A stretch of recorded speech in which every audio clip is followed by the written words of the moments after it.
ang mga kwento ng pag-ibig, kwento ng buhay at kwento ng pag-asa dito sa Barangay Love Stories. Love Stories.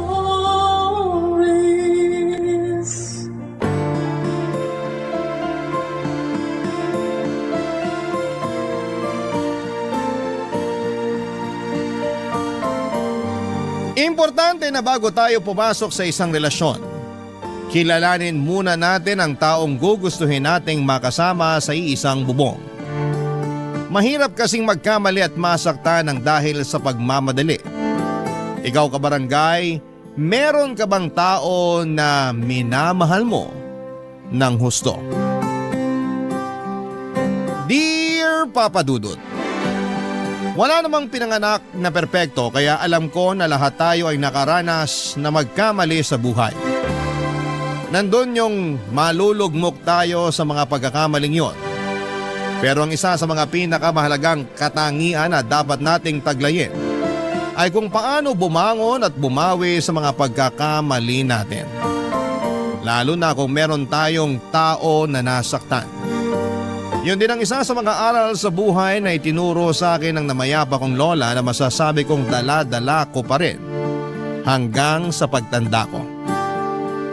Ako si RG, 32 years old at nagtatrabaho ako bilang IT consultant sa isang private company sa Taguig. Ulila na ako sa mga magulang sa batang edad at lumaki ako sa pangangalaga ng mapang-abuso kong tiyahin. Matapos mamatay ng lola ko na siyang unang kumupkup sa akin. Wala rin po akong kapatid kaya napakahirap para sa akin na solohin lahat ng lungkot at hinanakit galing sa mga taong naturingan pa namang kamag-anak ko. Naranasan kong utusan at ituring na parang hindi pamilya ng sarili kong kadugo. Kaya nga may bahagi sa aking pagkatao na kulang at naghahanap ng pagmamahal. Dahil hindi ko yon naranasan noong kabataan ko. Sa kabila ng lahat, Papa Dudut, ay meron pa rin namang tao na nagturing sa akin na parang tunay niyang anak bukod sa lola ko. At yon ay ang asawa ng tiyahin ko na noon ay nagtatrabaho sa ibang bansa. Siya rin ang nagpaaral sa akin kaya nakapagtapos ako ng kolehiyo. Pero bago ako graduate ay inatake siya sa puso kaya walang buhay na siya nang inuwi sa Pilipinas. Sobrang lungkot ko noon dahil hindi man lang ako nakapagpasalamat ng personal sa taong hindi ko kadugo pero nagtrato sa akin ng mabuti. Kaya nga pinangako ko sa harap ng kabaong ng tiyuhin ko na magsisikap ako sa buhay. Pero nahirapan pa rin akong umusad lalo na at araw-araw ay pinamumukha sa akin ng tiyahin ko na kasalanan ko raw kung bakit namatay ang asawa niya. Hindi ko alam kung bakit ako ang sinisisi niya pero siguro'y alam niya kung gaano ako kamahal ng mister niya. Kaya nga pagkatapos ng libing ng tiyo ko ay nagbalot-balot na ako ng mga gamit at damit saka umalis sa bahay nila. Wala pa akong trabaho noon. Nakitira lamang ako sa kaibigan ko pero pagkalipas ng isang buwan ay nakapasok na rin ako sa isang private company. At doon na nga nagsimula ang pakikipagsapalaran ko sa buhay. Nag-focus ako sa pagtatrabaho at hindi ko na lang namalayan ang mabilis na paglipas ng 3 taon.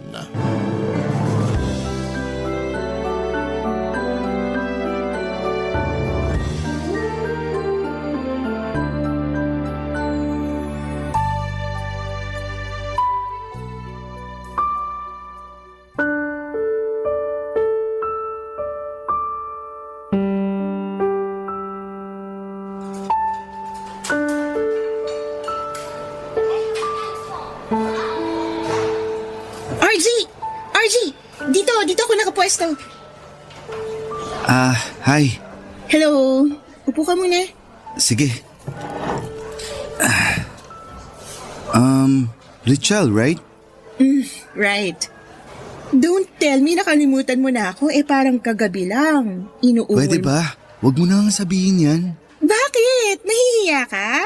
Totoo naman. Sarap na sarap ka pa nga habang hinahalikan ako.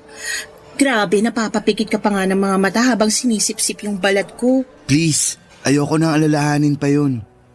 Bakit mo ba kasi gusto makipagkita sa akin? ba yun?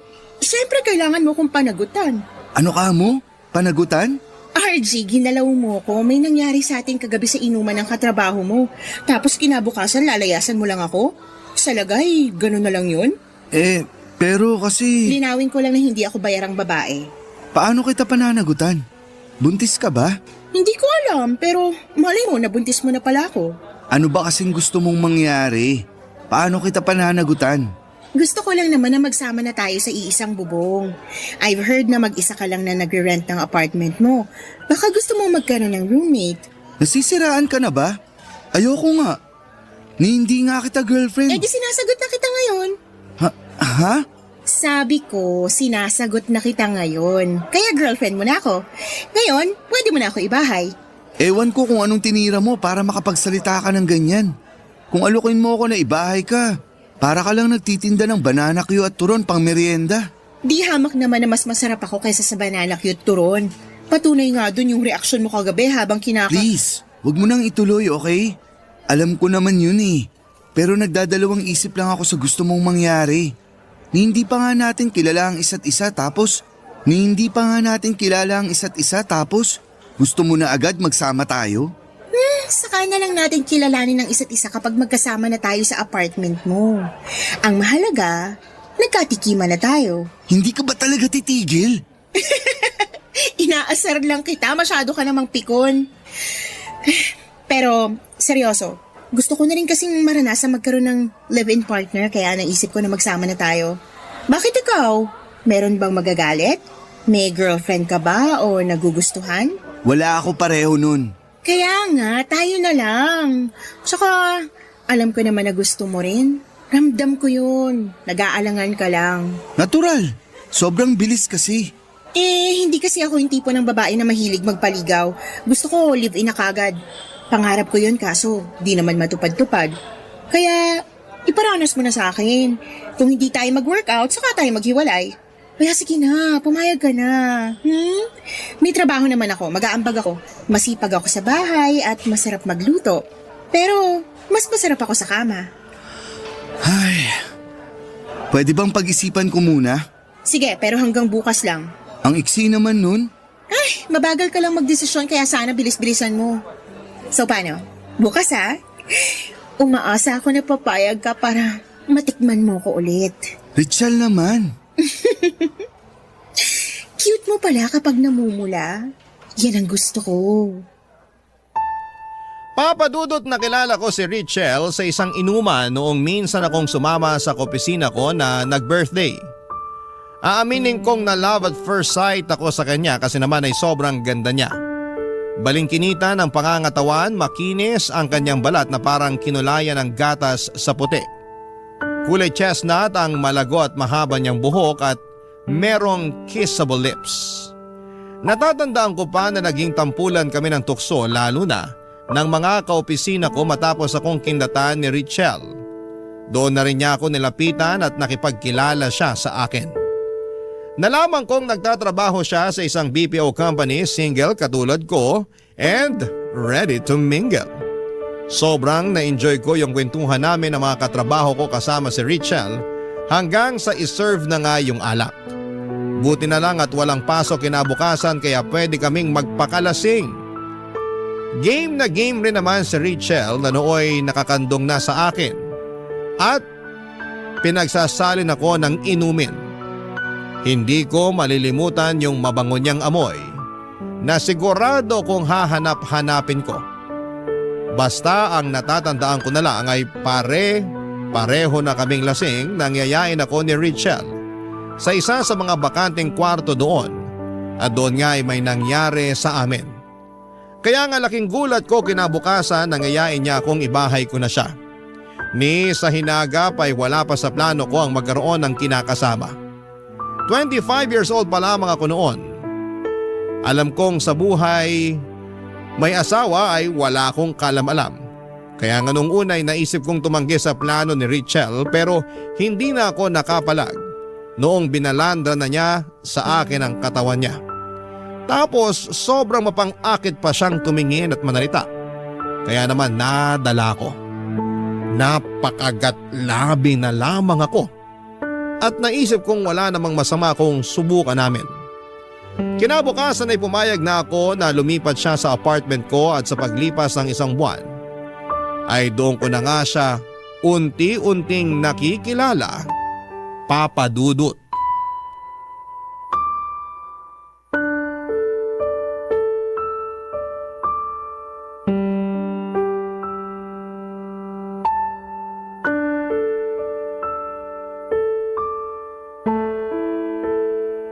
Pwede bang mag-usap tayo ng masinsinan, Richelle? Pwede rin bang mamaya na? Kita mo nang wala pa sa wisyo yung tao eh. Ang sakit pa kaya ng ulo ko tapos parang nasusuka ako pero nawala naman na. Gosh, ano ba naman pakiramdam to? Yan na nga yung gusto kong pag-usapan natin. Yung tungkol sa pag-iinom mo. Ano bang problema? Nagpaalam naman ako sa'yo. Di ba nag-text ako, sabi ko iinom kami ng mga katrabaho kong babae. Tsaka wala namang pasok ngayon, kaya ayos lang yun. Ayos lang, pero tingnan mo nga itsura mo. Bakit? Ano ba itsura ko? Mukha ka ng miserable. Sakit mo naman magsalita. Ikaw kaya may hangover. Hindi mo yan mararanasan kung kinontrol mo lang pag-inom mo. Sinabihan na kita na huwag kang magpapakalasing, di ba? Pero ang tigas ng ulo mo. Natatandaan ko ganyan ka rin nung isang linggo. Doon naman sa inuman nyo nang nag-birthday yung supervisor. Nangako ka pa nga sa akin na hindi ka na magpapakalasing. Tapos nangyari na naman ulit ngayon. Dapat talaga huwag ka nang uminom. Yung hindi lang ako magpapakalasing ang pwede kong tuparin sa mga sinabi ko sa'yo. Pero hindi mo ako mapapatigil sa pag-inom kasi hinahanap-hanap na ng atay ko yung alak. Kaya tinodo mo na pagpapakalasing kagabi. Oo, pero kasi nagkasiyahan na kami. Alam nga namang maging KJ ako, diba? Ewan ko sa'yo. Bakit ka ba kasi nagagalit? Nung una pa lang naman, alam mo mahilig akong uminom. Sa inuman pa nga tayo nagkakilala, diba? Tapos may nangyari pa sa atin. Tapos na yun, okay? Huwag mo nang ulit-ulitin. Sungit mo naman, Honey Bunch. Huwag mo nga akong tawagin yan. Seryoso ako sa sinabi ko Ano ba kasi yung sinabi mo? Pakiulit, medyo di nag-sink in sa utak ko. Ang sabi ko, dapat huwag ka nang uminom. Ang sabi ko rin, imposible yun kasi hinahanap-hanap na ng atay ko yung alak. Tsaka, pagtatalunan pa ba natin yung tungkol sa bagay na yun? Masakit na ang ulo ko, RG. Huwag mo na akong piliting gawin yung ayaw ko. Concern lang naman ako dyan sa atay mo. Baka magkasakit ka ng malala dahil sa ginagawa mo sa sarili mo. Oh, ang sweet mo naman. Concern ka pala sa akin. Seryoso nga ako. Huwag mo nga akong ganyanin. Na-touch lang naman ako eh. At na-appreciate ko yung concern mo. Pero huwag ka na mag-alala kasi matibay itong atay ko. Subok ko na to. Hindi to umaatras sa lahat ng hamon ng alak. Bahala ka. Ang tigas ng ulo mo. Ay naku, nakakainis ka naman eh. Imbis kasi na asikasuhin mo ko dahil may hangover na nga yung tao, sinisermonan mo pa ako. Ay, nakatulong yan, grabe. Alam mo, kung ganyan lang din naman, mabuti pa iwanan mo na lang ako dito sa kwarto. Matutulog na lang ako. Ayaw kita kasama rito kasi puro kadakdak. Dahil mo pa kami mga babae manermon.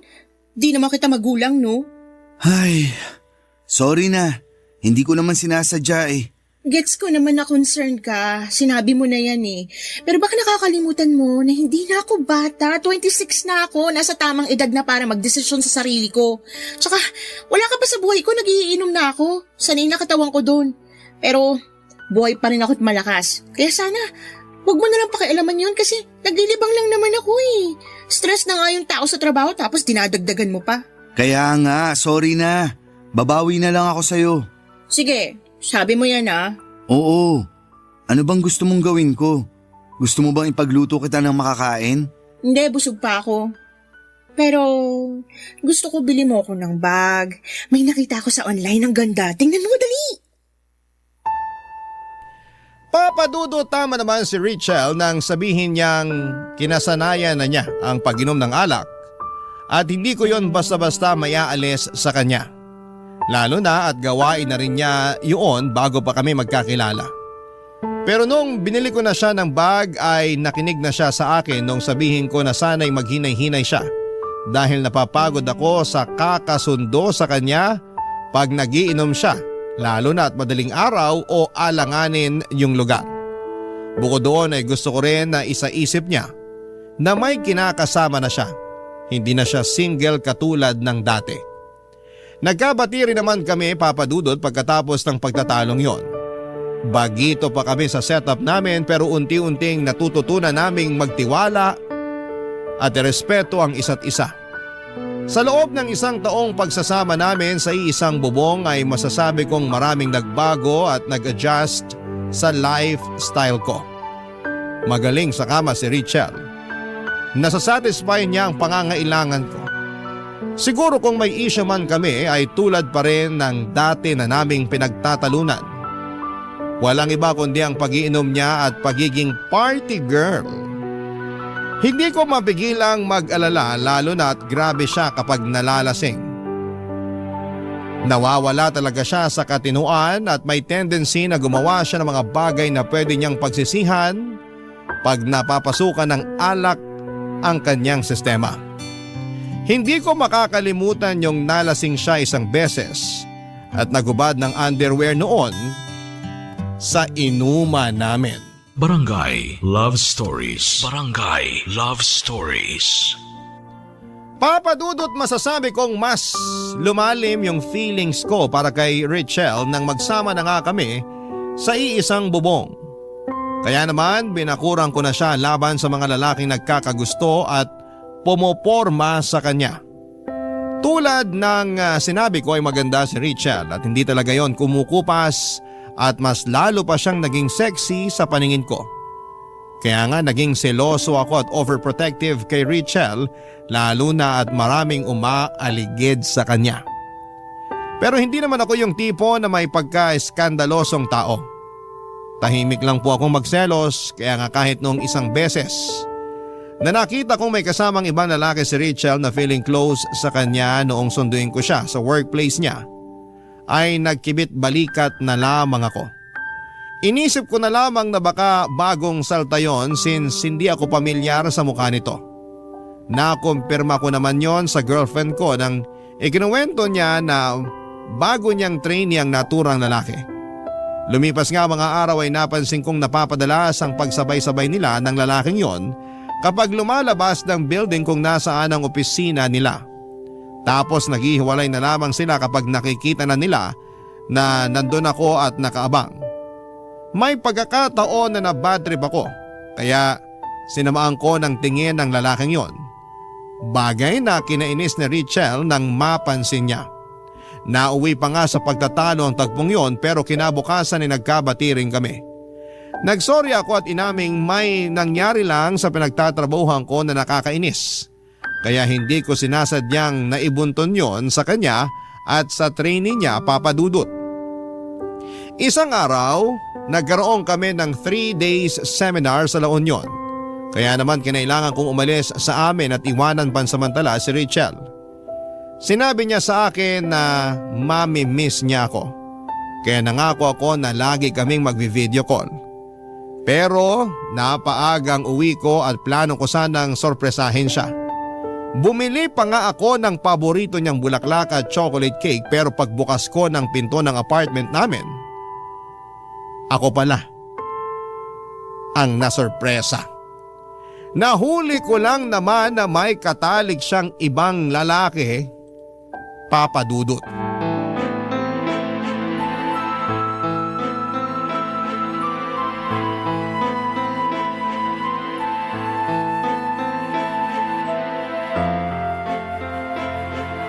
Lintik naman, Richelle! Harap-harapan mo akong winalang hiya eh! Sorry na nga, RG. Hindi ko naman sinasadya eh. Anong hindi mo sinasadya?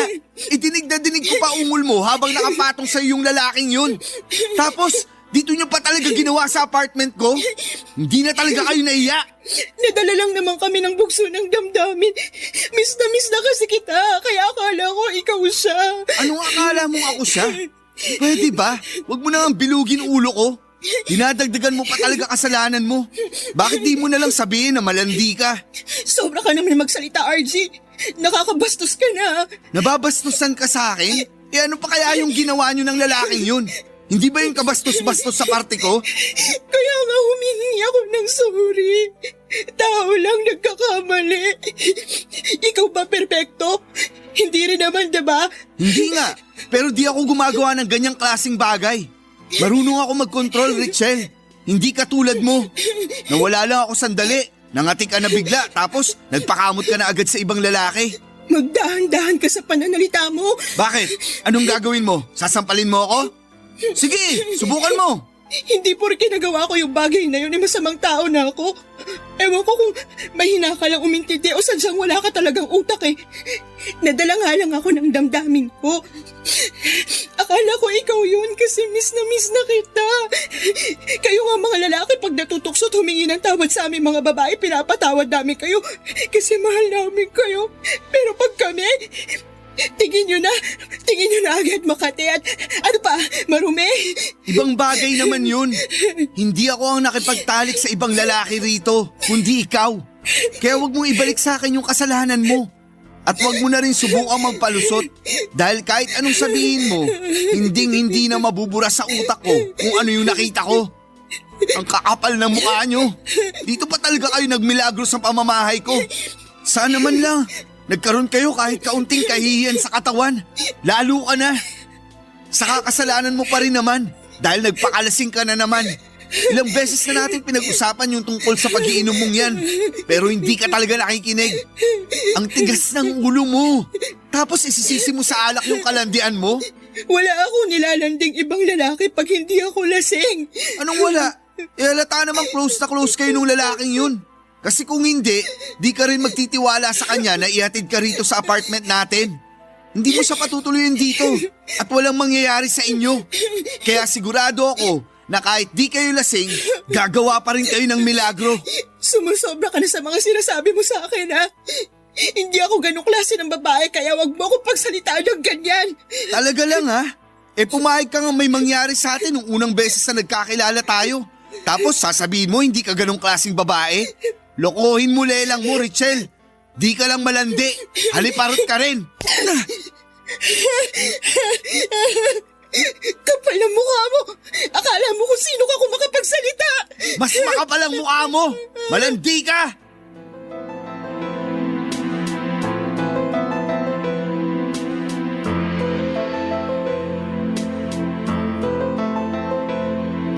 Papadudot galit na galit ako kay Richelle at sa lalaking kasiping niya ng gabing yon na walang iba kundi ang trainee niya.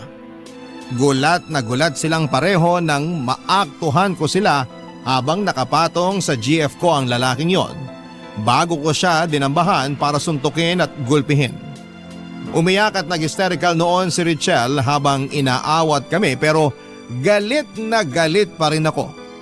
Gustong gusto ko silang pag-untugin ang mga panahong yon dahil ang kapal na mukha nilang magmilagro sa mismong pamamahay ko pa. Pero ewan ko ba kasi tinablan talaga ako noong umiyak si Richelle sa harapan ko at nagbakaawa na patawarin matapos kong sabihin sa kanya na malandi siya. At ewan ko rin ba sa sarili ko kung paano ko siya nagawang patawarin noong mangako siya sa akin na hindi na niya yon uulitin pa. Kahit na duming-dumi ako sa kanya ng mga panahong yon ay binaliwala ko ang pakiramdam at binigyan ko pa rin siya ng isa pang pagkakataon. Pero ang kapal ng mukha niya. Kasi inulit na naman niya ang panloloko sa akin. Hindi ko na idedetalye kung paano ko nalaman pero hindi rin naman niya kasi tinatago. Para bang proud na proud pa siya sa mga pinaggagawa niya kaya nawala na lang ako ng gana sa kanya. Kahit na magkasama kami sa iisang bubong. Tinuring ko na lamang siya na parang hangin lalo na at ayaw naman niyang makipaghiwalay sa akin. Buti na lang at nakahanap ako ng comfort sa gabundokong workload na kulang na lang ay magpatira sa akin sa opisina namin, Papa Dudut.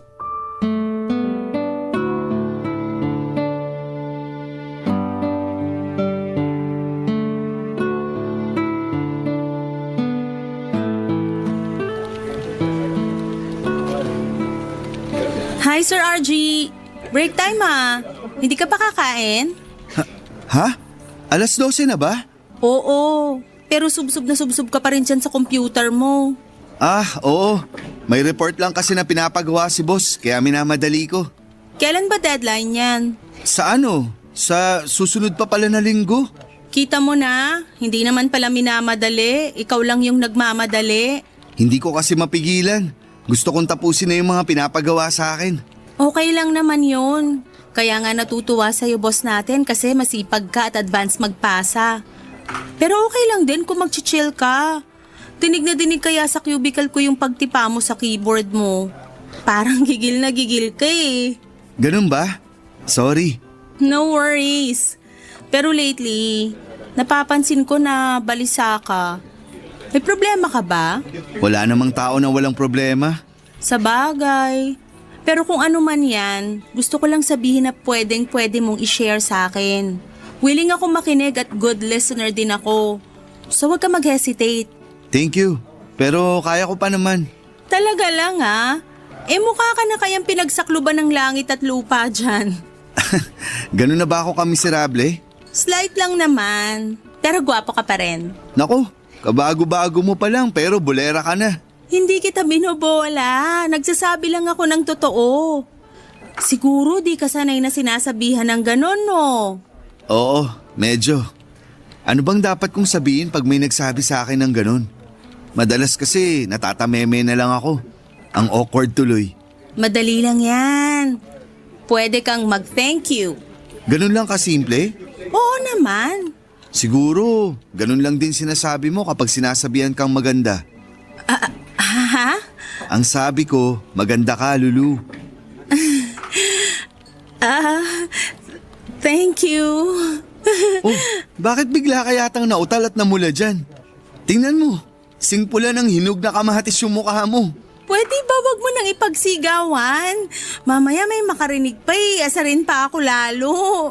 Ikaw kasi, Anong ako? akala ko kasi sanay ka ng sinasabihan ng maganda. Hindi pa rin naman. Lalo na pag ikaw yung nagsabi. Oo, kasi totoo naman yun. Ang ganda-ganda mo, Lulu. Ay, nako, inulit mo pa talaga. Gustong-gusto mo talaga akong makitang namumula, no? Sorry, ang cute mo rin kasi. Para ka talagang hinog na kamatis. Tigilan mo na nga yan. Mabuti pa, samahan mo na lang akong kumain dun sa pantry. Meron pa namang 45 minutes bago mag-resume yung trabaho natin. Kain muna tayo. Kaya lang, wala pa akong ulam. Kanin lang dala ko. Don't worry kasi ako na bahala sa ulam mo. Marami akong dala. Ako rin nagluto. Wow, ang swerte ko naman. Kasi matitikman ko yung luto mo. Aba, swerte ka talaga. Lalo special tong putaheng niluto ko. Saka gusto ko rin talaga na matikman mo to. Kaya, halika na. Kumain na tayo. Sige. Sakto, bigla ako nagutom. Magugutom ka talaga kasi oras na para kumain. Kaya nga damihan mo lang ang pagkain para mabusog ka. Okay, sige. Basta sabi mo.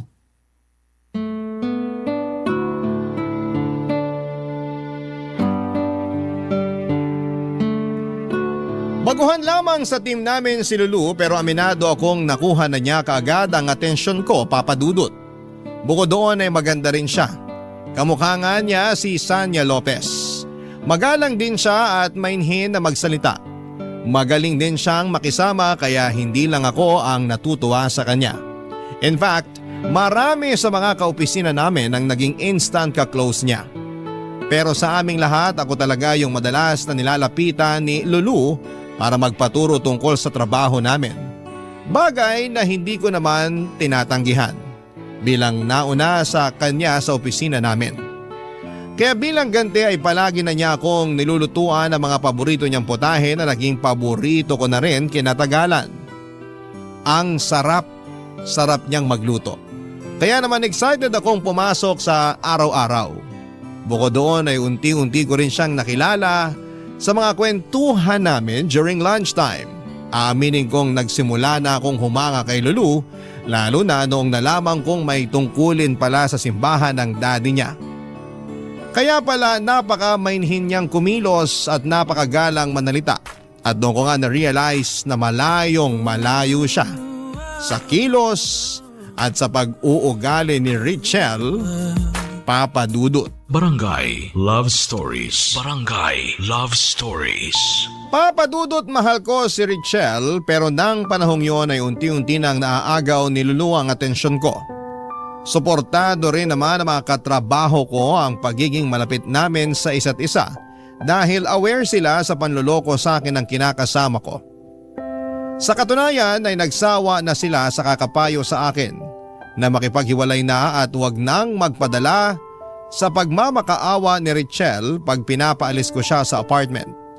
May nagsuggest pa nga na ipakaladkad ko siya sa mga tanod kapag nagmamatigas o di kaya ay ipablatter sa barangay. Pero hindi naman ako ganoon kasamang tao kaya hindi na yon aabot pa doon. Sa kabilang banda ay masaya ako sa closeness namin ni Lulu, Papa Dudut. Marami akong natutunan sa kanya tungkol sa buhay at sa ibang bagay na ginagawa niya outside our work.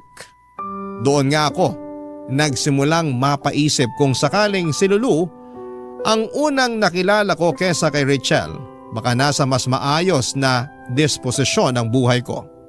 Mas nai-enjoy ko yung mga bagay na noong ko pa lamang nadidiskubre at hindi ako nakukonsumi.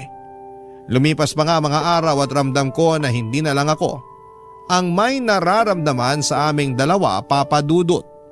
Alam ko na may feelings na rin sa akin si Lulu at isang araw ay kinumpirma ko ngayon mula sa kanya.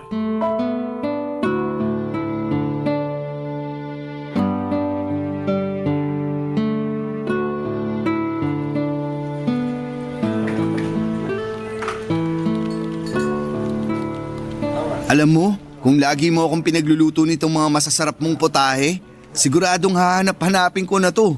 Wala namang kaso kung hanap-hanapin mo. Di naman ako mawawala. Lagi kitang ipagluluto kung gusto mo. Gusto ko, pero bakit mo ginagawa to? Bakit ang bait-bait mo sa akin? Ha? Kasi... Sabihin mo na, hindi naman ako magagalit. Nahihiya kasi ko. Baka kung ano isipin mo eh. Subukan mo lang. Malay mo naman, di ba?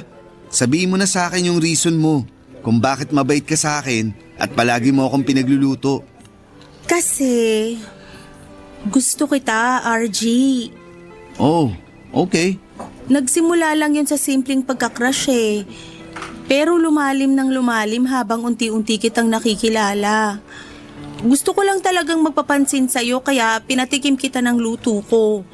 Pero di ko akalain na masasarapan ka, na magugustuhan mo, kaya naman natuwa talaga ako. Pero masarap naman kasi talaga yung luto mo at gustong gusto ko. Oo, kaya nga simula noon palagi na ako nagluluto ng ulam o di kaya dessert para sa'yo. Masaya ako kapag nakikita kitang kumakain, lalong-lalo na kapag masyado kang subsub sa trabaho. Worried talaga ako sa'yo noon kasi di ka man lang nagbe-break time. Naisip ko tuloy, may mabigat kang problema na pinagdadaanan kaya apektado yung gana mo sa pagkain. Meron, pero ayos na naman ako ngayon. Hindi na ganun kabigat yung problema ko. Talaga? Oo, at lahat ng yun ay dahil sa'yo. Ang totoo, pinagagaan mo ang bawat araw ko. Lagi na akong excited pumasok sa office kasi alam kong makikita kita at matitikman ko na naman luto mo. Kaya salamat kasi nandyan ka. Naku, wala yun. Tungkol naman dun sa sinabi mong gusto mo ako. Kalimutan mo na yun. Bakit naman? Nahihiya kasi ko. Wala namang nakakahiya dun. Lalo na't gusto rin naman kita. Ano? Gusto rin kita, Lulu. Hindi lang gusto. Mahal na nga yata kita eh. Seryoso ba yan? Baka nagbibiro ka lang Sabihin mo na para mapatawad pa kita sakaling prank lang yan. Hindi ako nagbibiro. Hindi to prank.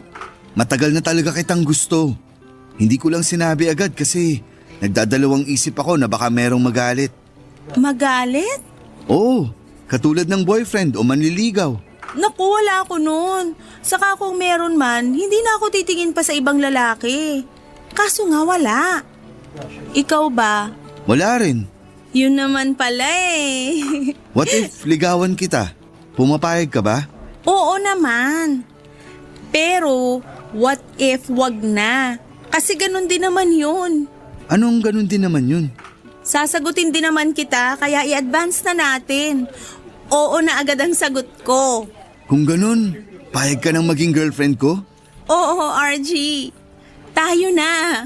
Totoo ba yan? Hindi ako nananaginip ha? Hindi nga.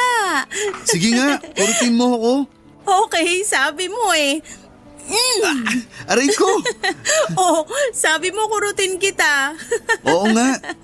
Ibig sabihin, totoo nga na girlfriend na kita. Hindi lang ako makapaniwala pero ang saya-saya ko, Lulu.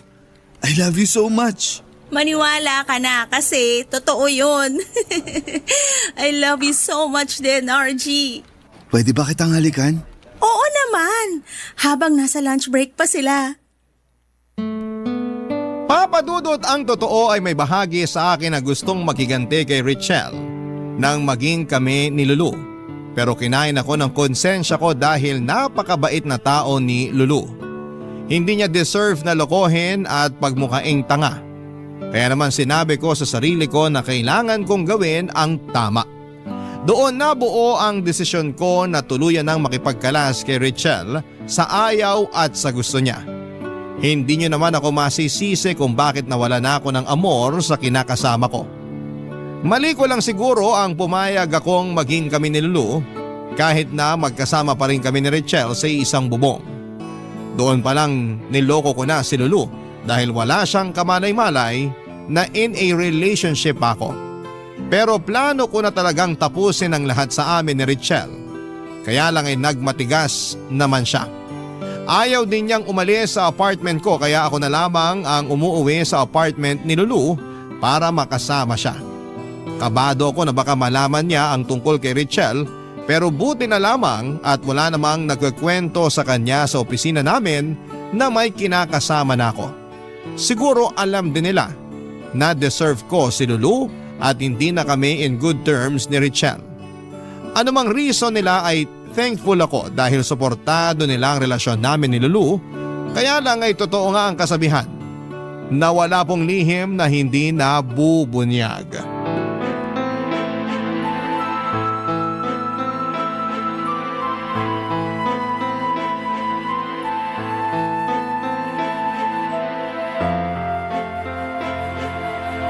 Sino ka bang babae ka? Paano ka nakapasok sa apartment ko?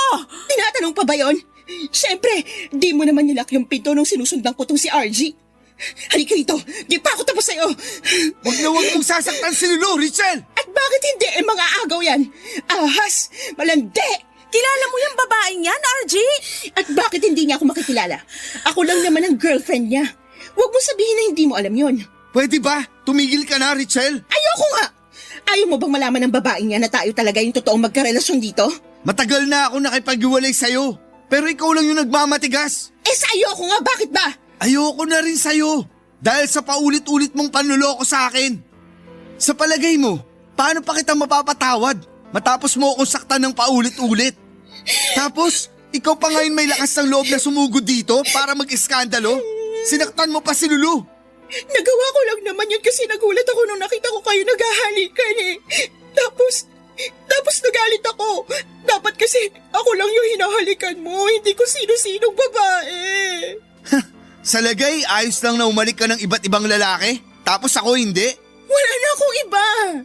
Tinapos ko na lahat sa amin kasi na-realize ko na ikaw yung mahal ko. Kaya bumalik ka na sa akin, RG.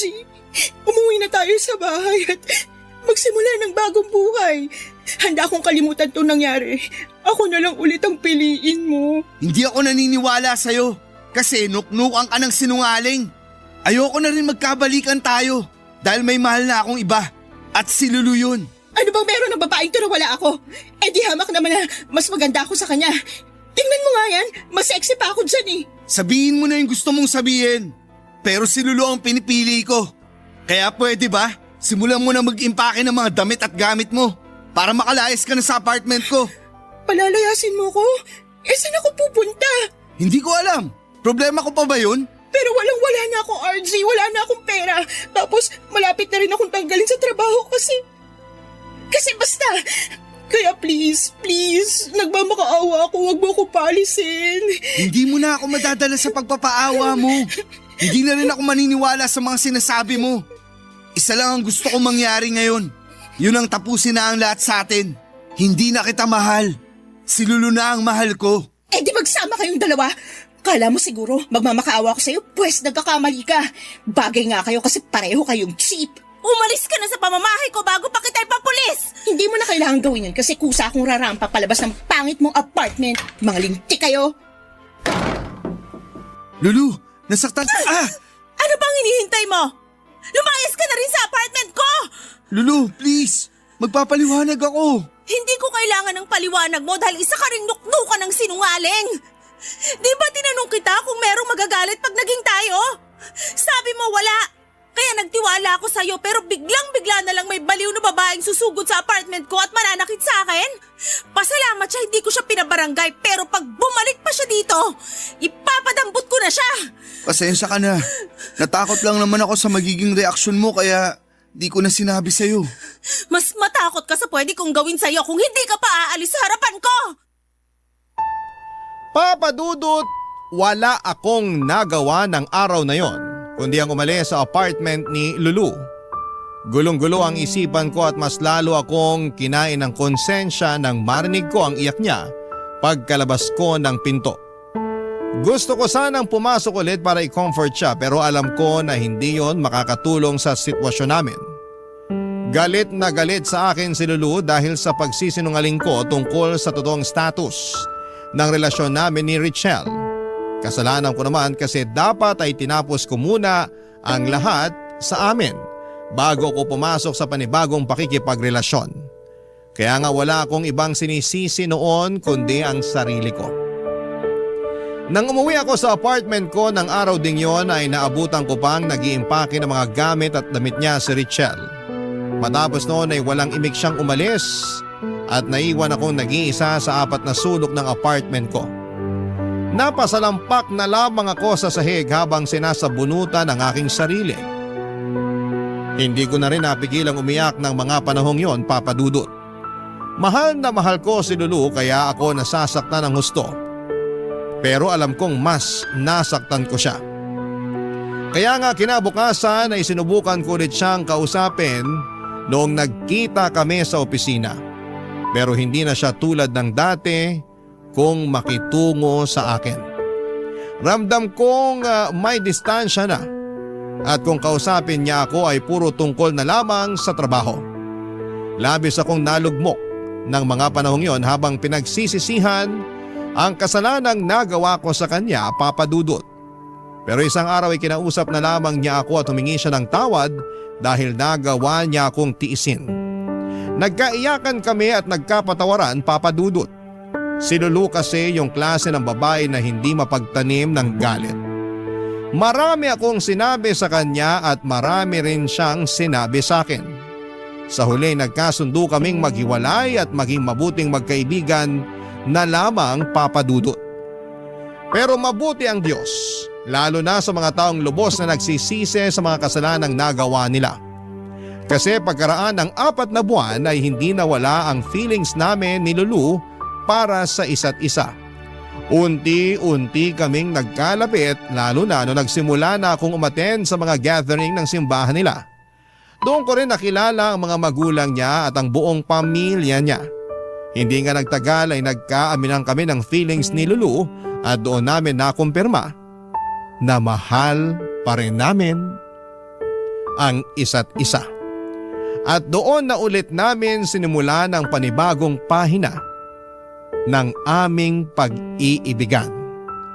Sa kasalukuyan, Papa Dudut, ay kasal na kami ni Lulu at pinagbubuntis na niya ang first baby namin.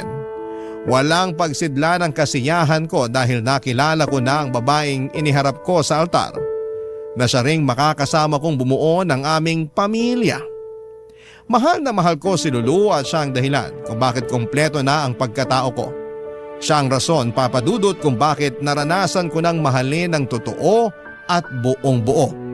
Kaya naman pinapangako ko sa asawa ko na iingatan ko ang sumpaan namin sa altar, anuman ang mangyari at hanggang sa pagtanda namin. Hanggang dito na lamang po ang sulat ko at maraming salamat po Papa Dudut sakaling mapili po ninyong i-ere ang istorya namin ni Lulu sa Barangay Love Stories. Pareho rin po kaming avid listener ng inyong programa. God bless and more power sa inyong istasyon. Ang inyong forever kapuso at kabarangay, RG. Barangay Love Stories. Barangay Love Stories. Ako, gigil na gigil talaga ako sa nangyayari sa kwento natin. O ikaw, kabarangay, kumukulo rin ba dugo mo? Pwede kang mag-iwan ng comment sa ating comment section. Nagustuhan ng iyong napakinggan? Ituloy yan via live stream sa www.gmanetwork.com/radio. Barangay LS 97.1 forever. Ang mga kwento ng pag-ibig, kwento ng buhay at kwento ng pag-asa dito sa Barangay Love Stories. Love stories. Panapanahon ang buhay. Minsan tag-araw at minsan naman ay tag-ulan. Pero pagkatapos ng ulan ay luminitaw ang baghari na siyang simbolo ng pag-asa. Ikaw kabarangay, gaano ka kahanda sa mga pagsubok na pwede mong pagdaanan sa buhay na ito? Dear Papa Dudut, noong bata ako ay madalas kapag umuulan ay nalulungkot ako. Hindi kasi ako noon makalabas para makapaglaro pero palaging sinasabi ng mama ko na biyaya ang ulan sa mga natutuyong halaman at lupa. Kaya naman habang tumatanda ako ay sinaisip ko na hindi palaging malungkot tuwing tag-ulan. Parang sa buhay lang ng tao, panapanahon. Minsan maaraw at minsan naman ay maulan. Bago ko ipagpatuloy ang kwento ng buhay ko ay gusto ko munang bumati ng isang maganda at mapagpalang araw sa ating mga kabarangay na nandyan sa Pilipinas. Itago niyo na lamang ako sa pangalang Raquel. 33 years old at sa ngayon ay dito na naninirahan sa India kasama ang aking Indian husband at aming mga anak. Taong 2024 lang kami nag-migrate dito pero sa Pilipinas isinilang ang mga anak namin. Nagtatrabaho po bilang engineer ang Mr. ko rito at isa naman akong housewife. Pero ang ikukwento ko sa inyo ay yung buhay ko sa Pilipinas noong mga panahong bago mag-pandemic. Balit taga-Pasig kami ng mama ko at pagtitinda ng ulam ang kinabubuhay naming mag-ina, Papa Dudut.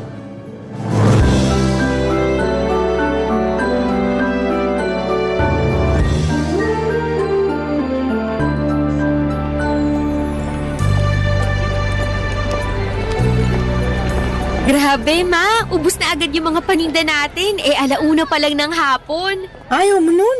Maaga tayo makakauwi't makakapagpahinga.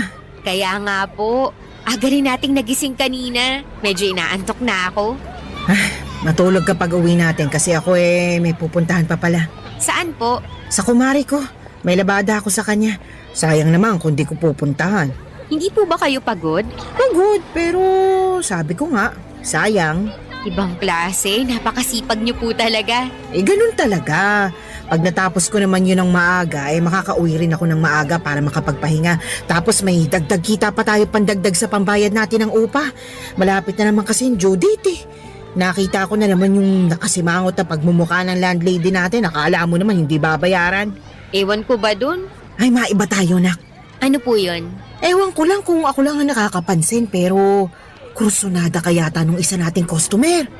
Po? Sino dun? Yung Arjun ang pangalan? Basta, yung matangkad na may pagkamoreno. Laging bumibili sa atin ng ulam. Yun ba yung kumausap sa inyo kanina na parang may binubulong pa? Oo. Ano po bang sabi niya sa inyo? Tinatanong niya kung single ka pa raw eh. Sabi ko, ay oo. Tapos sabi niya pareho raw kayo kaya naisip ko, baka may gusto sa'yo.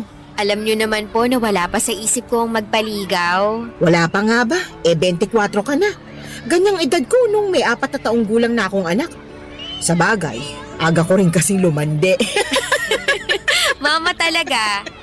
Ay, gusto ko lang naman malaman mo na kahit mahirap ang buhay natin, pwedeng-pwede ka naman magka-boyfriend. Mag-boyfriend ka na. Nasa tamang edad ka na rin naman. Tsaka, masarap kayang umibig. Bakit po kayo hindi na ulit pumasok sa relasyon pagkatapos iwan ni Papa? Ay, syempre, natuon ang atensyon ko sa pagpapakananay at pagpapakatatay sa'yo. Hindi ko na naisip makipagrelasyon. Eh ngayon po ba, hindi nyo naiisip? Hindi na. Pinaglipasan na ako ng panahon. 44 pa lang naman po kayo, may asim pa. Kahit na. Ayoko nang dumampot ng bato na ipupukpok ko sa ulo ko. Sapat na yung ginawa ng tatay mong damuho para madala ako. Ayoko na ng sakit sa ulo. Sobra naman po kayo sa sakit ng ulo. Tapos gusto nyo ako mag-boyfriend? Eh syempre, magkaibang tao naman tayo. Hindi porke sawi ang buhay pag-ibig ko magiging sawi na rin yung sayo. Kaya nga kako, subukan mo rin mag-boyfriend. Mukha namang okay yung Arjun na yun. Mabait, magalang, may itsura rin naman, kaya makipagkilala ka. Sige po, susubukan ko kapag sinipag ako. Ay nako, gusto mo yatang tumandang dalaga eh. Bata pa po ako. Oo nga, pero mabilis lang naman tumanda ang tao. Tsaka kailan mo planong i-enjoy ang buhay pag-ibig mo kapag uugod-ugod ka na? Pambihira. Kaya nga kung ako sa'yo, subukan mo namang magpaligaw. Basta, syempre, kilalanin mo muna ng masinsinan yung manliligaw mo para hindi ka matulad sa akin. Bakit po? Hindi nyo ba muna kinilala si Papa? Oo, at yon ang pinakamalaking pagkakamali ko sa buhay. Pero mabuti na lang nagkaroon kami ng anak at ikaw yun. Sabi ko nun sa sarili ko, ikaw ang tama sa lahat ng maling nagawa ko. Kaya nga kahit iniwan tayo ng magaling mong papa, hindi ako pinanghinaan ng loob at nawala ng pag-asa na kakayanin ko ang pagtataguyod sa'yo. Papadudot, wala na po akong tatay dahil nasa sinapupunan pa lamang ako ni mama ay naglaho na raw ito na parang bula. In short ay nakisama raw sa ibang babae. Kaya naman wala akong kinamulatang ama pero alam kong ginawa ng nanay ko ang lahat ng makakaya niya upang itaguyod ako. Kaya nga mahal na mahal ko ang mama ko ng higit kanino man sa mundo. Pareho kaming masiyahin, malakas tumawa at dinadaan sa biro ang mga problema. Sa ganong paraan ay nababawasan ang hirap na mga dalahin namin sa buhay. Hindi na ako nakatungtong noon sa college pagka-graduate ko ng high school dahil sa hirap ng buhay. Nakikitara lamang kami ni mama noong araw sa matapobre naming kamag-anak na nasa Cainta, Rizal. Bago kami nag-decide na umalis at mangupahan na lamang sa Pasig. Malayong pinsan ni mama ang tinirhan namin doon at nag-aambag naman kami pambili ng pagkain at pambayad ng bills. Masipag din naman ako sa mga gawaing bahay pero hindi talaga umubra ang pagsasama namin kaya umalis na lamang kami at namuhay na malayo sa kanila, Papa Dudut. Noong nakapangutang si mama ng pampuhunan ay nagtinda kami ng mga ulam sa tapat ng isang pabrika. 24 years old ako noong niligawan ni Arjun. Isang factory worker na sinasabi ng mama ko na kursonada ako. Na-in love rin naman ako sa kanya hanggang sa nag-decide kami na magsama sa iisang bubong matapos akong mabuntis. Ayoko pa sanang iwan ang mama ko ng mag-isa sa inuupahan namin pero siya ang nagpaalis sa akin dahil hindi raw dapat nakikisama sa kanyang magulang ang isang anak na mayroon ng sariling pamilya. Kaya wala na akong nagawa kundi ang makipag-live-in kay Arjun at tumira kami noon sa Cubao. Pero gusto ko lang linawin na maayos ang relasyon namin ni mama sa isa't isa. Bali, biruan lang namin yung pagpapalis niya sa akin, Papa Dudut.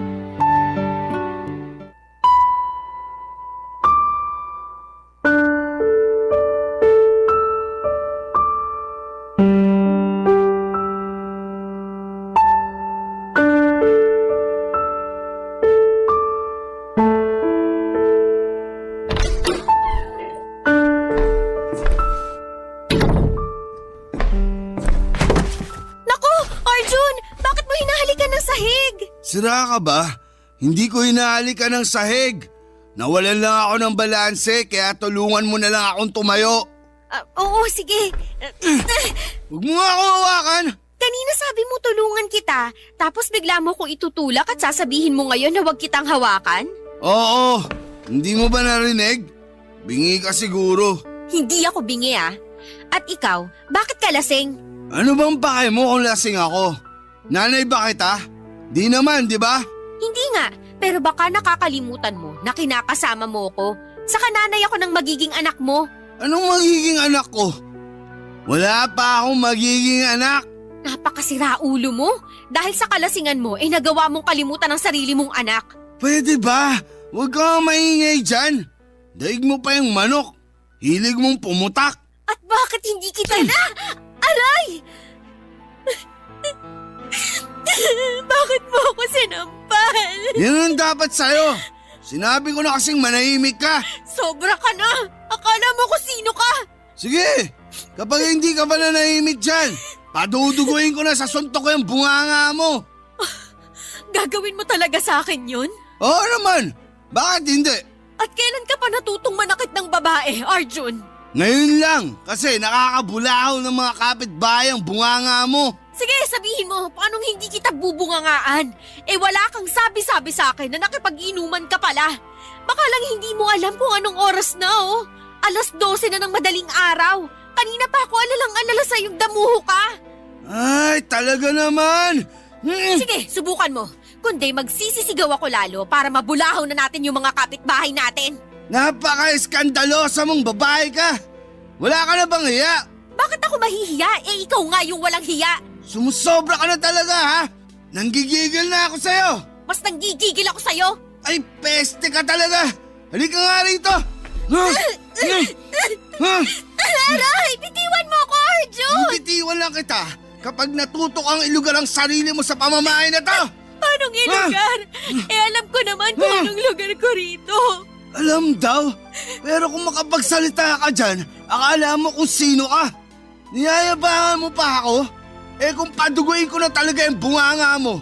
Sabihin mo, bitaw! Sige, sabihin mo! Please, Arjun, bitiwan mo na ako. Kanina pa ako nasasaktan eh. Bibitiwan lang kita pag nag-sorry ka sa akin. Sabihin mo, sorry, kasi masyado ako nagmamarunong. Sorry na kasi masyado ako nagmamarunong. Sorry na. Yan, ganyan nga. Sige pa, mag-sorry ka pa. Dali. Sorry na talaga. Sabihin mo, sorry na, master. Dali, sabihin mo. Bakit ko naman sasabihin yun? Sasabihin mo ba o pupunutin ko na lang lahat ng buhok mo sa anit? Sasabihin ka na. Sige na, naghihintay ako. Sorry na, Master. Patawarin niya na ako. Ganyan nga. Madali naman ako kausap eh. Oh, ayan. Sa sunod, ilugar mo yung kaingayan mo para hindi ka nasasaktan. Nakakairita ka kasi. Buti ba, natutulog na ako. Huwag kang maingay dyan, ha. Good night.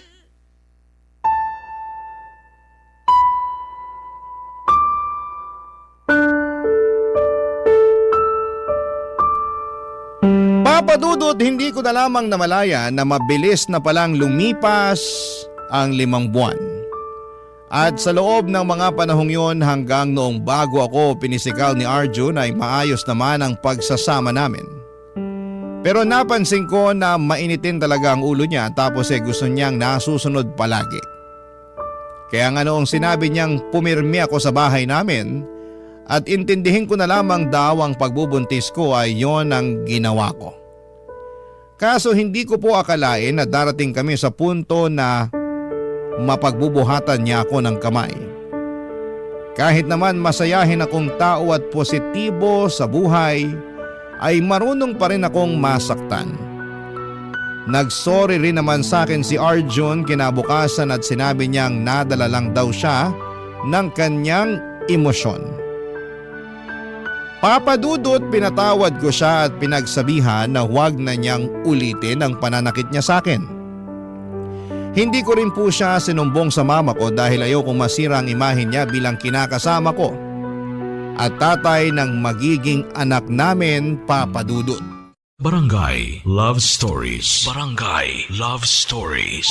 Papa Dudut, lahat tayo ay nakagagawa ng katangahan at kabobohan sa buhay.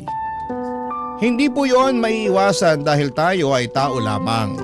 May kasabihan nga na charge it to experience. Na ang ibig sabihin ay matuto tayo mula sa mga pagkakamali natin sa buhay at magsilbi na lamang aral sa atin ang masasalimuot na karanasan na ating pinagdadaanan.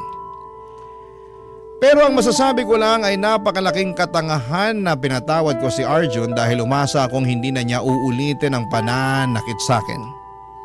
Pero mali ako dahil sa tuwing nalalasing siya, napipikon o nagagalit sa maliliit na bagay ay para bang may switch button sa utak niya na bigla na lamang pumipitig para makapanakit.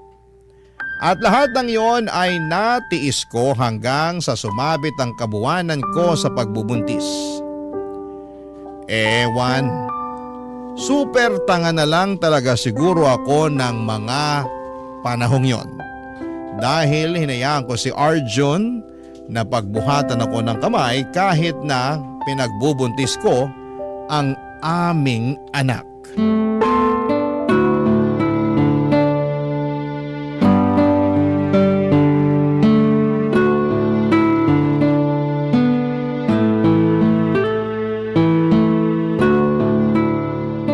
Buti naman dinalaw mo ako rito sa tinitirhan ko. Inip na ako rito. Lalo ilang araw na akong di nakakapagtinta gawa na nagkasakit ako. Nagpahinga na lang ako ngayon kasi baka mabinat ako pero bukas ay magtitinda na ulit ako. Sorry po, ma. Masyadong busy lang talaga. Busy ka dyan eh. Wala ka namang ginagawa dun sa inuupahan nyo. Yung totoo. Baka naman ayaw ka lang papuntahin ng kinakasama mo rito sa bahay natin ha. Hindi naman po sa ganun. Parang ganun na rin kasi kapag tinatanong kong tungkol doon sa'yo wala ka namang sinasagot. Ay, hindi ko tuloy mapigilang mag-alala at pakaisipin ka. Tapos di ka pa nagre-reply sa mga text ko. Pasensya na po kayo, nasira na yung cellphone ko eh. Paano nasira? Nabasag po, nalaglag. Tapos namatay na lang at hindi na gumana. Ay, kaya naman pala eh. Pero wag na po kayong mag-alala kasi ayos na ayos lang ako. Pati na rin yung baby namin ni Arjun. O siya, sige. Napanatag na rin naman ako dahil nagpunta ka rito para dalawin ako pero... Ano po yun? Ilang buwan na ba yung tiyan mo? 9 na buwan na po. 9 na buwan? Ibig sabihin kabuhanan mo na pala. Opo. Oh, bakit ka pa bumiyahe papunta rito? Santisimang babae to, oo. Dapat pumipirmi ka na lang ngayon sa bahay nyo kasi baka bigla ka na lang mapaanak niyan sa daan. Gusto mo ba yon? Gusto mo bang magluwal ng sanggol sa jeep o di kaya sa kalsada? Mama talaga. Anong mama talaga? Tsaka ano ba yung tinatawa-tawa mo nagsasabi lang naman ako ng totoo. Kabuhanan mo na, kaya dapat nasa bahay ka lang. Kaya ko naman po, sa katagal ko nang hindi nakakalabas. Tapos namimiss ko na kayo at nag-aalala pa ako ng husto nung nalaman kong hindi kayo nakakapagtinda. Ang alam kong dahilan pag hindi kayo nagtitinda may sakit kayo at tama nga po ako. Ayos naman ako. Magaling na ako kaya hindi mo na kailangan mag-alala. Ako nag-aalala sa'yo kasi... Ay, basta, para ka namang ano eh. Huwag na po kayong mag-alala. Ayos lang po ako, pati ang baby ko. Sige, sabi mo eh.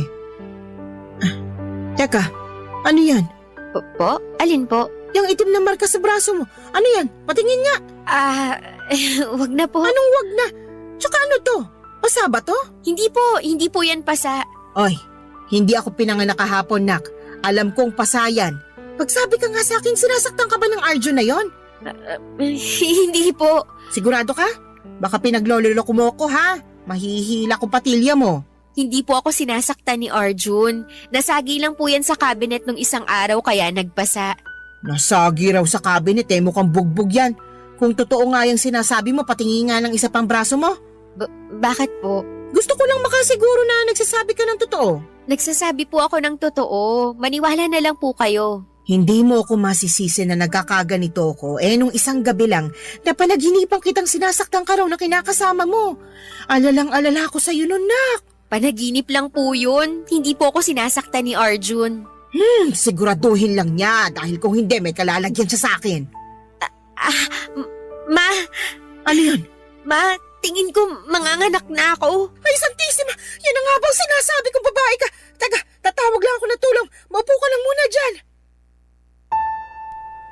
Papa Dudut, hindi na nga nakumpirma ni Mama ang totoong sitwasyon ko sa poder ni Arjun matapos kong mapaanak ng araw na yon. Masyado pong mabilis sa mga pangyayari. Mabuti na lamang dahil naisugod naman ako kaagad ni Mama sa pinakamalapit na paanakan at ligtas kong naisilang ang baby girl namin ng kinakasama ko. Dali-dali ring dumating si Arjun sa ospital matapos siyang tawagan ni Mama at kitang-kita ko pa ang pag-aalala sa kanyang mga mata. Tuwang-tuwa rin ang kinakasama ko noong nakita na niya ang aming anak. Hinalikan pa nga niya ako sa noo at nagpasalamat sa akin dahil ginawa ko raw siyang tatay. Siyempre, lumambot ang puso ko sa ginawa niyang yon at naisip ko na maaaring simula na yon ang pagbabago niya at pagiging mabuting ama at kinakasama sa amin ang kanyang anak. Nangako rin naman sa akin si Arjun na hindi na niya ako sasaktan. Pero mabilis na nagdaan ang 2 buwan ay napako lang ang kanyang pangako, Papa Dudut.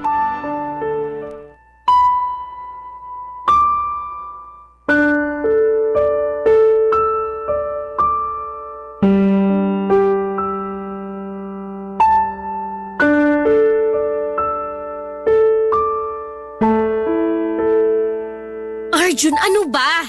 Anong ano ba? Hindi pa nga tayo tapos mag-usap tapos tinatalikuran mo na ako. Hindi pa ba? Akala ko tapos na eh. Gusto ko na kasi matulog. Pagod ako para lang sa kaalaman mo. Palibhasa, hindi ikaw yung nagtatrabaho sa labas. Kaya akala mo pasarap lang ginagawa ko dun. Hindi naman yun ang inaakala ko Alam ko na mahirap din ang ginagawa mong pagtatrabaho. Pero sana naman, isipin mo rin na mahirap din maging nanay at mag-alaga sa baby natin. Anong gusto mong gawin ko? Wala naman ako magagawa doon kasi alam ko na tungkulin kong alagaan ang anak natin bilang nanay niya. Alam mo naman pala eh. Pero hindi naman yun ang issue rito. Ang dami-dami mo talagang alam no. Masyado kang ma-issue sa buhay. Ano ba kasing issue mo? Kinakausap pa kita tungkol sa kulang na sweldo na binigay mo sa akin, di ba? Wala na nga. Huwag kang sumigaw. Baka magising ang anak natin. Paanong di sisigaw? Nakakagigil ka na. Ulit-ulit mong sinasabi na kulang yung sweldo na binigay ko. Kahit kapkapan mo pa ako, wala ka nang mahihita sa akin. Yan na yun. Sagad na, pati patot, panabla. Lintik naman na buhay to. Hindi ka lang naman ngayong sahuran nagbigay sa akin ng kulang na sahod. Pang ilan mo na ba to? Aba, ewan ko sa'yo. Ewan mo talaga sa akin kasi nakakarami ka na. Ano ba kasing pinuputok ng butsi mo dyan? Buti nga nagbigay ako eh. Pero kulang. Hindi naman ganito yung binibigay mo sa akin noon Nasaan na yung iba? Ano? Sabihin mo sa akin saan mo ginastos yung pera. Bakit ko sasabihin sa'yo? Pera ko naman yun. Sabihin mo sa akin para alam ko at hindi ko hinahanap. Hindi mo na kailangang malaman dahil akin naman yun. Dapat mo na lang gawin makontento sa kung magkano lang yung binibigay ko. Masyado kang demanding taong bahay ka lang naman. Hindi ako magdedemand ng ganito kung sumasapat yung pera na binibigay mo sa akin pero hindi Madalas kulang at hirap na akong pagkasyahin yun. Sa gatas pa lang at diaper ng baby natin kulang na yung inaabot mong sahod. Tapos gusto mo pa laging masarap ang ulam wala na nga tayong pambili. Masama bang mag-ulam ng masarap? Pinaghirapan ko naman yung perang pambili nun. Hindi ka talaga nakikinig no? Wala na nga tayong pambili tapos gusto mo pa laging masarap yung ulam. Pag sinabi mong masarap, ibig sabihin nun baboy, manok at baka. Hindi ka kumakain ng gulay at isda at madalas mong iniinsulto ang luto ko. Ay nako, dami mo talagang issue sa buhay Ikaw kasi masyado kang masikreto. Ano bang pakialam mo? Hindi naman lahat ng galaw ko dapat malaman mo. Sa lagay, para palang hindi partner ang trato mo sa akin kung ganyan. Huwag ka kasing masyadong pakialamera. Kung masta ka, akala mo asawa na kita. Pero gusto mo asikasuhin kita na parang asawa ko na. Ay talaga naman. Alam mo kanina ka pa Sumusobra ka na Bakit mo ako sinampal? Hindi ko na kasi nagugustuhan yung tabas ng dila mo. Masyado nang matalim kaya dapat na kitang sampalin. Sumusobra ka na talaga. Ulang pa nga yung ginawa ko. Dapat sa'yo tinatadyakan para matuto. Tama na! Huwag mo na ako saktan! Tama na! Ayaw mo palang nasasaktan eh. Kaya sa susunod, huwag mo na akong kakwestiyonin. Papa Dudut, tahimik akong umiiyak ng gabing yon dahil ayokong may kapitbahay na makarinig sa akin. Ayoko rin na magising ang bibi namin na mahimbing ng natutulog ng gabing yon. Sobrang sakit ng katawan ko sa pamimisikal ni Arjun. Pero mas masakit ang puso ko dahil inulit na naman niya ang bagay na sinabi niyang hinding-hindi na niya gagawin pa. Durog na durog ako ng mga panahong yon at pakiwari ko ay wala na akong magagawa pa. Dahil maliit pa ang baby namin at wala naman akong trabaho, ay wala talaga akong mapupuntahan. Hindi ko rin naman gustong umalis sa poder ni Arjun at pumunta kay mama dahil ayoko siyang madamay sakaling may gawing masama ang kinakasama ko. Sobrang walang-wala na ako ng mga panahong yon. Nawalan na rin ako ng pag-asa na magiging maayos pa ang buhay at pagsasama naming pamilya. Dalangin ko na lamang ng mga oras na yon na hipuin ng Diyos ang puso ni Arjun upang magbagong buhay siya. Papa Dudut. Barangay Love Stories. Barangay Love Stories. Papa Dudut, mukhang narinig ng Diyos ang panalangin ko sa Kanya. Dahil hindi na masyadong namimisikal ang kinakasama ko sa paglipas ng mga araw. Paminsan-minsan na lamang kapag napipikon siya dahil hindi na talaga mawala sa ugali niya ang pagiging magagalitin. Pero nag-level up naman sa katarantaduhan si Arjun noong nagsimula siyang malulong sa sugal at pambababae. Nang mga panahong yon ay kakaisang taon lang ng anak namin. Bukod doon, habang tumatagal ay pakiramdam ko ay may naiipong galit sa akin ang kinakasama ko. Gusto na kasi niya akong magbuntis pero hindi ko sinabi sa kanya na palihim akong nagpalagay ng implant para hindi niya mabuntis. Ayoko nang magkaanak kami dahil alam ko na mas magiging miserable lang ang buhay namin sa kanya. Noon pa nga lang ay hindi na niya kami matrato ng maayos. Nang anak ko ay magdadagdag pa ba ako ng panibagong bata? Isang gabi hindi umuwi ang kinakasama ko sa inuupahan namin at kinabukasan na siya madaling araw dumating. Lasing na lasing si Arjun at dumiretso na agad sa higaan para matulog matapos akong batukan at insultuhin. Tapos nung magising siya, bandang alas 9 ng umaga ay mainit na naman ang ulo niya dahil late na raw siya sa kanyang trabaho, Papa Dudut.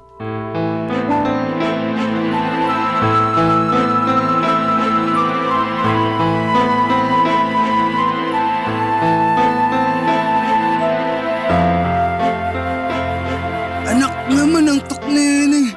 Raquel! Alas 9 na pala ng umaga. Bakit hindi mo ako ginising kanina? Pwede ba? Huwag kang sumigaw. Nakita mong tulog pa anak natin eh. Buti sana kung ikaw magpapatahan dyan pag umiyak hindi mo nga malaro ng matagal yung anak natin. Aray ko! Aga-aga mo na naman nagbubunga nga ha? Halika rito! Kakalboy na kita talaga! Inaano ba kita? Bakit mo ako sinasabunutan? Nakakabalas na yung pagmukha mo sa kayang pagyayaw mo sa akin! Wala naman akong ginagawa sa'yo Ikaw yung bagong gising dyan tapos naninigaw na agad. Paano di ako maninigaw? Hindi mo nga ako ginising kanina. Di tuloy ako nakapasok sa trabaho. Sayang yung araw. Hindi ko na kasalanan kung hindi ka nakapasok sa trabaho. Saka nung hindi ginising, nakailang sabi ako sa'yo noon tapos niyugyug pa kita pero tulog mantika ka. Ganun ha? Sige, bubunutin ko na talaga pang buhok mo sa anit para magtanda ka. Tama na, parang awa mo na. Wala na akong awa, lalo na sa katulad mo. Anak!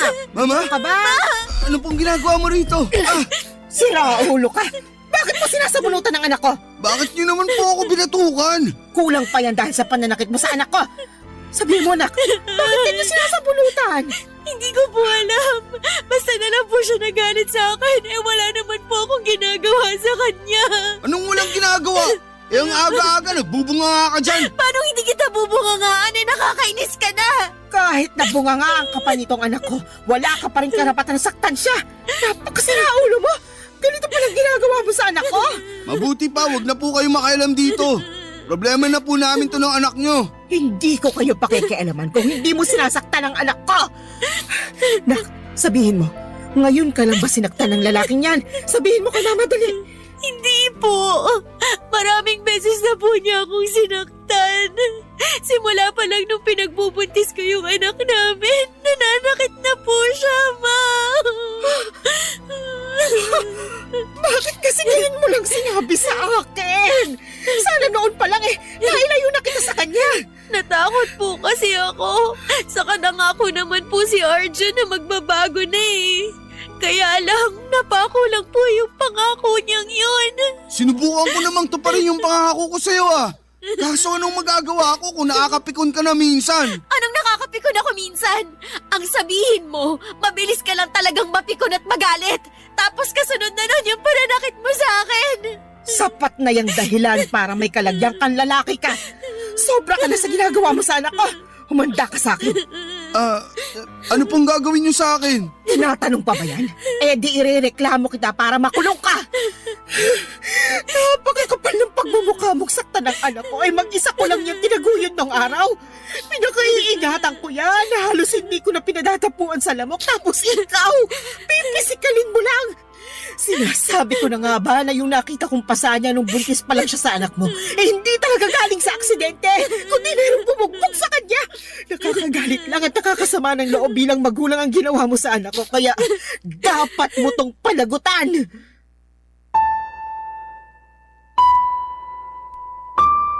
Papadudot galit na galit ang mama ko nang aktwal niyang makita ang pananakit sa akin ni Arjun. Kamunti ko na nga siyang hindi makilala dahil para siyang nag-transform sa pagiging halimaw na nanay na gusto lang ipagtanggol ang anak niya na inapi at inalipusta ng ibang tao.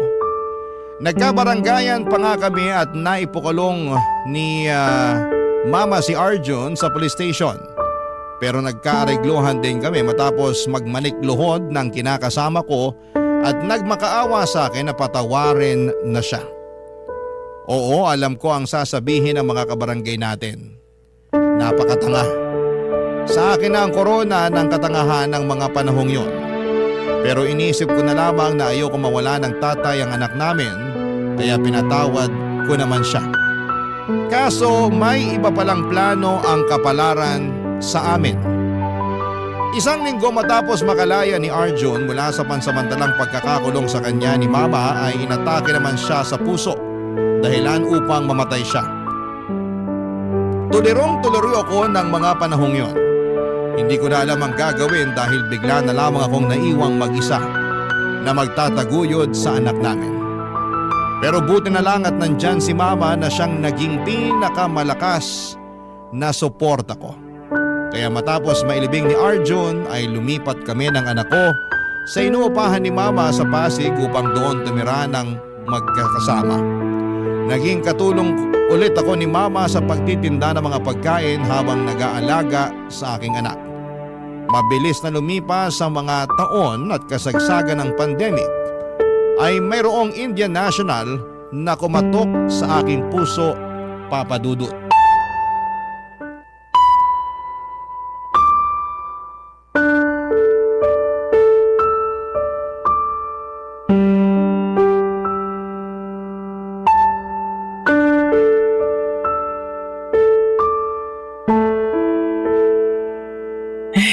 Alam mo, marami akong napagtanto ngayong dumadaan ng buong mundo sa pandemyang ito. Ano po yun? Na maiksi lang ang buhay. Kaya dapat gawin mo lang ng gawin yung bagay na magpapasaya sa'yo. Kahit po masama at nakakasakit ng kapwa, gagawin mo kasi dun ka masaya? Parang gaga ka namang kausap eh. Siyempre, hindi mo yun gagawin. Masama nga't nakakasakit ng kapwa, di ba? Isip-isip din. Hindi yung parang utak mo nasa talampakan mo na. Sobra naman makareact si Mama, nagtatanong nga lang po ako. Ayusin mo kasi yung tanong mo. Nakakapikon ka eh. Kita mo seryoso ko rito na nagsasabi ng saloobin tapos gaganyanin mo ko. Naiintindihan ko naman po ang ibig niyong sabihin at sang-ayon po ako doon. Tingin mo may katapusan pa tong pandemyang ito? Meron naman po. Sana nga kasi Nakakatakot na limitado na lang yung galaw natin eh. Saka tingnan mo, wala tayong pinagkakakitaan. Naniniwala naman po ako na magiging maayos ang lahat at unti-unti babalik yung dati. O sige, sabi mo eh. Ayoko naman ma-stress pa at pakaisipin na hindi nabubuti ang mundo. Kasi baka naman magkasakit ako. Nakakatakot pa naman magkasakit sa panahon ngayon. Baka mamaya i-quarantine ka bigla. Hindi po mangyayari yun, kalma lang po kayo. Kalmado na ako. Ay, maiba tayo.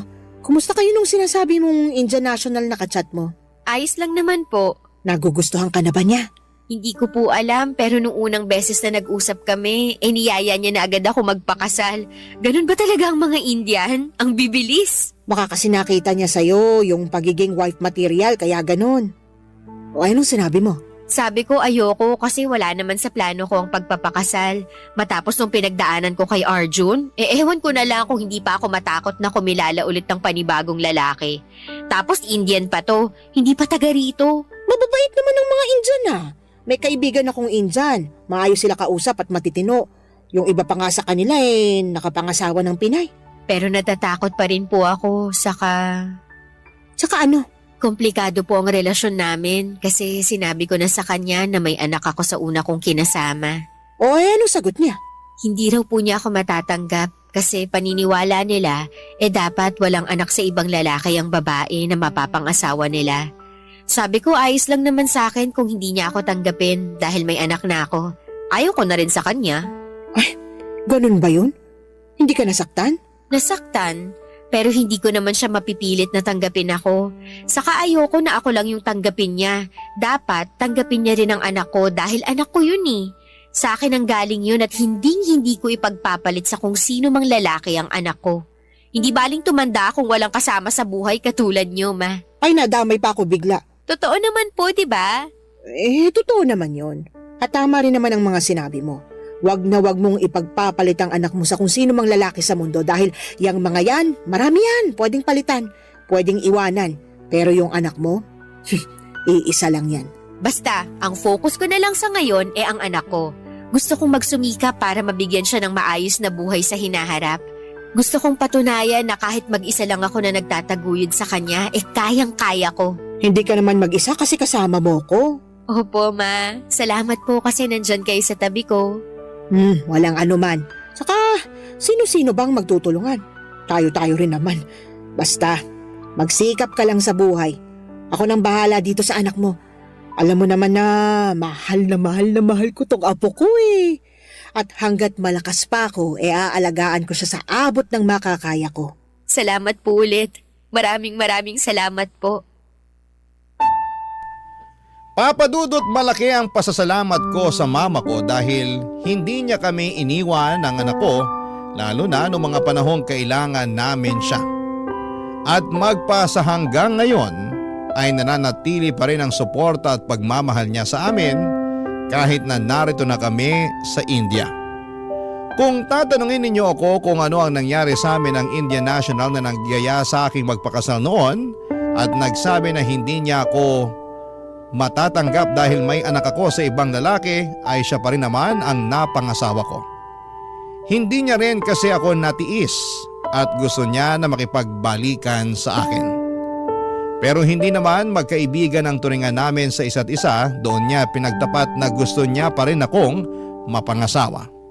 Tapos nagpunta siya noon sa Pilipinas nang bumalik na ang operasyon ng mga eroplano. Pinakilala ko siya kay mama at sa anak ko at masaya ko dahil naka-close niya kaagad ang 2 taon na malapit sa puso ko. Lumipas ang 1 taon ay pumayag na ako magpakasal sa kanya doon sa India nang ako naman ang bumisita sa bansa nila para makilala ang kanyang pamilya at nagkaroon kami ng 1 anak na dito ko sa Pilipinas isinilang. Hindi nagtagal ay tuluyan na nga kaming nag-migrate sa India kasama ang buong pamilya ko. Si mama naman ay dumadalaw-dalaw sa akin dito kaya hindi ko nararamdaman na malayo kami sa isa't isa. Sa kasalukuyan ay nagpapasalamat ako ng husto sa may kapal dahil binigay niya ang isang matino, responsable, malumanay, magsalita at hindi nananakit na lalaki. Bukod doon ay mabuting ama rin siya sa aming mga anak. Masasabi ko na kahit masakit ang pinagdaanan ko noong araw sa dati kong kinakasama, ay maligaya naman ang aking puso ngayon na natupad na ang mga pangarap ko magkaroon ng pamilyang magmamahal at mamayani ang pagmamahal sa bawat isa. Hanggang dito na lamang po ang sulat ko, Papa Dudut. Sana po'y kinapulutan ng aral at inspirasyon ng mga kabarangay natin ang kwento ng buhay ko. More power and God bless po sa inyong programa sa Barangay Love Stories. Ang inyong forever kapuso at kabarangay, Raquel. Kwentuhan naman tayo dito sa comment section.